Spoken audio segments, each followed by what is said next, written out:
I think that what a lot of people are struggling with here is that, you were an MIT physics major. Yep. You are, by all accounts, a very smart guy. How is it possible that you overlooked this more than $5 billion problem? I ask myself a lot how I made a series of mistakes that they don't just seem dumb. They seem like the type of mistakes I could see myself having ridiculed someone else for having made it. The kind of mistakes that I would have considered myself to have been above. As we've learned about what happened over the past few weeks, we've learned that there were some issues involving where customer funds were put for FTX and some accounting issues. Can you walk us through what the problem was on that side? Right, you rewind to 2019, 2020, FTX didn't have bank accounts.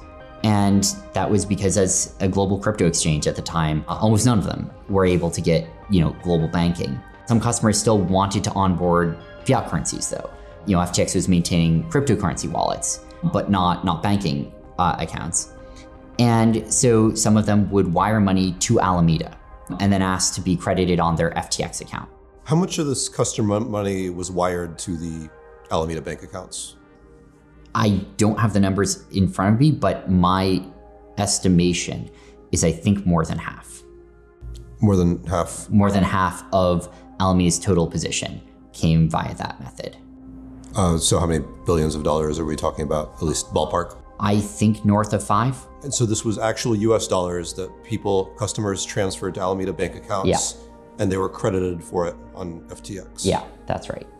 So more than $5 billion were transferred into these Alameda bank accounts. Yep.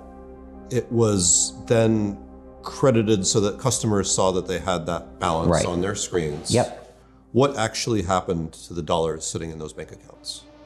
One phrasing of it one could use would be to say that Alameda effectively sent those dollars from its FTX account to the user, but that's a ledger transfer, of course. Outside of that, the answer is they were wired to Alameda. I can only speculate about what happened after that. So you don't know what happened to those $5 billion? They were wired to Alameda. I wasn't running Alameda, but I can now go back and take a guess at where they were ultimately spent or used or something, but dollars are fungible with each other. And so it's not like this $1 bill over here that you can trace through from start to finish. What you get is more just omnibus pots of assets of various forms. Was there double counting going on? There was not double counting from FTX's financials. FTX's financials were correctly, effectively debiting this amount from total customer balances on FTX. So let's say Bob wires $100 to one of these Alameda bank accounts. Mm-hmm. Bob checks his FTX screen. FTX has credited his account. That's says he's got $100. Yep. But behind the scenes, Alameda goes and does something with that money. Yeah. Alameda has -1. Was it $100 that? $100. Yeah. Alameda then should have -$100 on FTX, right?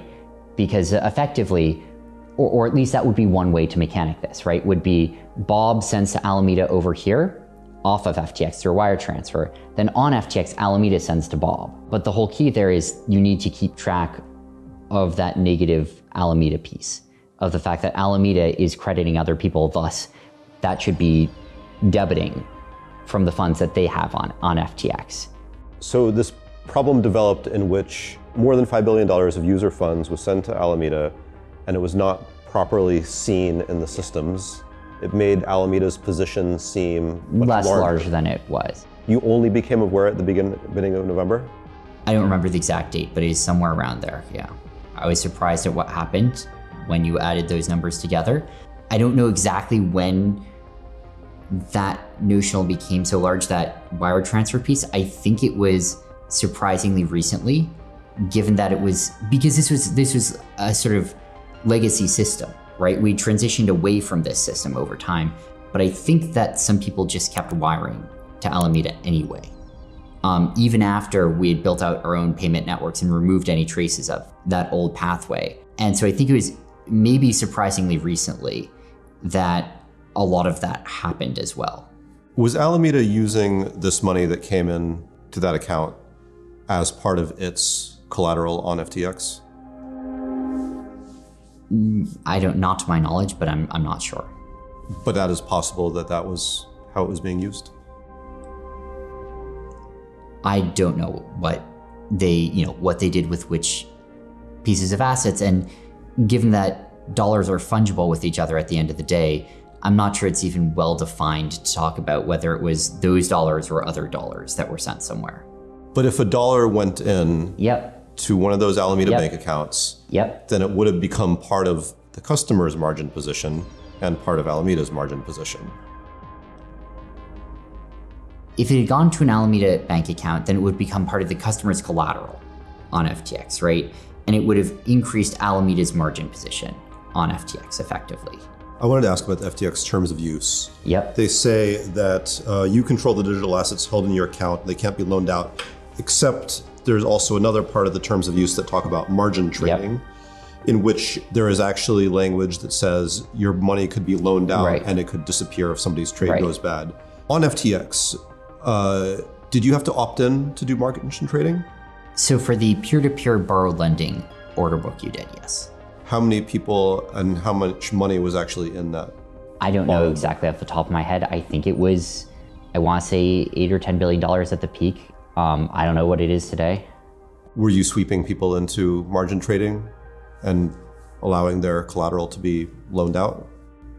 I honestly, off the top of my head, I don't know exactly what procedures we used to determine whether an account was, doing margin trading. Or I do remember, a way that people could have opted into it, but I don't know off the top of my head.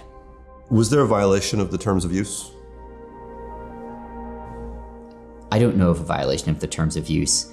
I don't know every line of the terms of use. I can't confidently say there wasn't, but I don't know of one. In some of the court filings, the new head of FTX has said that there was a secret exemption for Alameda from the normal auto liquidation protocols, which some people have called a backdoor.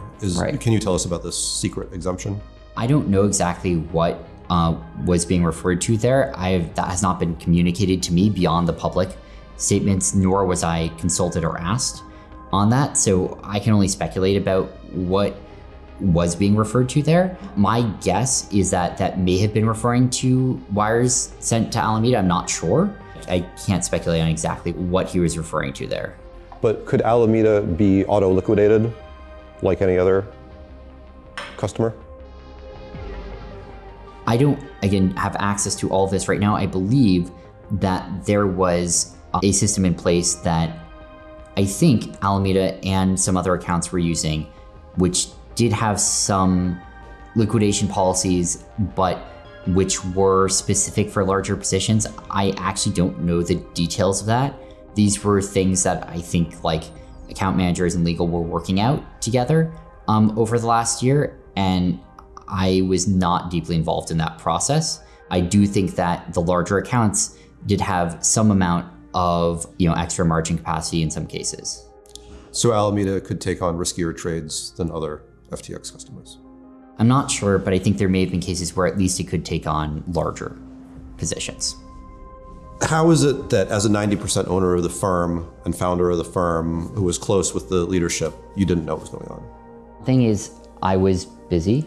I was, FTX was a full-time job. I was more than a full-time job. And I didn't have enough brain cycles left to understand everything going on at Alameda if I wanted to. I also didn't want to because I was concerned about conflicts of interest. And I felt like it would be inappropriate for me to be, looped into, certainly to details of what was going on there. It caused me to not dig in very much, to not try to engage very much on what Alameda was doing. It was a huge oversight. The honest answer is, obviously I should have been.